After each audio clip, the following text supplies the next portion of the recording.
Kahit saan pala kayo may pickleball na, pati dito sa Boracay. So break muna ako sa swimming, pickleball muna tayo.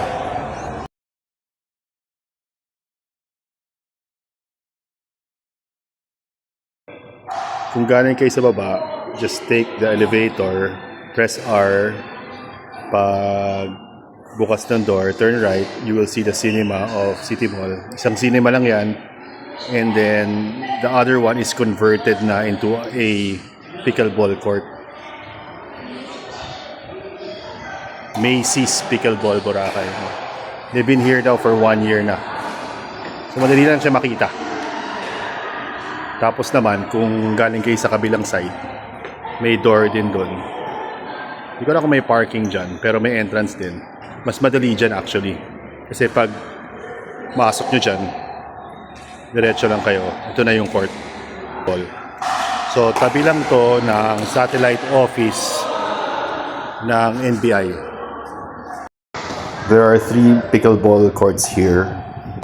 Okay naman ang ventilation, hindi mainit. Wala lang ako nakita ng changing room and locker. Baka lang sa loob, hindi ko lang nakita. By the way, bawal palang slippers sa loob, so always bring your rubber shoes when playing here. Kumuha kami ng trainer para sa mga kasama kong beginner.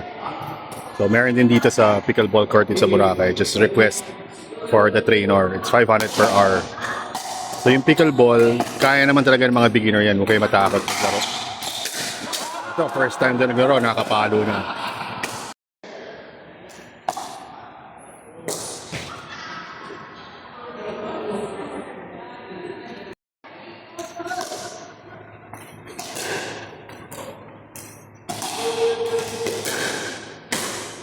Limang hampas. Todo ng hampas yan. Yung rates pala dito, 300 per hour pag magpa-reserve ka. Pero 4 to 8 everyday, no? 4 to 8? 4 to 8 everyday. Open play, 150 pesos. So kung gusto nyo magpa-book, ito yung instructions. May link din dyan and may contact number. Ito lang yung contact number para madali. And yung rates ng open play, 150 lang from 4 to 8. Nakalagay ito 5 to 8. Pinalta na raw yan.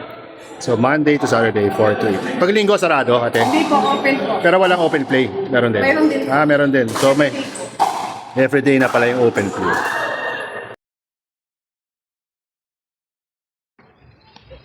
Tapos mag-pickleball, dito naman tayo ulit sa beach. Mag-beach tennis naman tayo. Yan. Same mechanics as tennis, pero hindi nagda-drop ang bola. At yung bola nito, parang soft tennis ball. Parang dito lang yan sa Station 1. Mga Philippine team, may naka-green.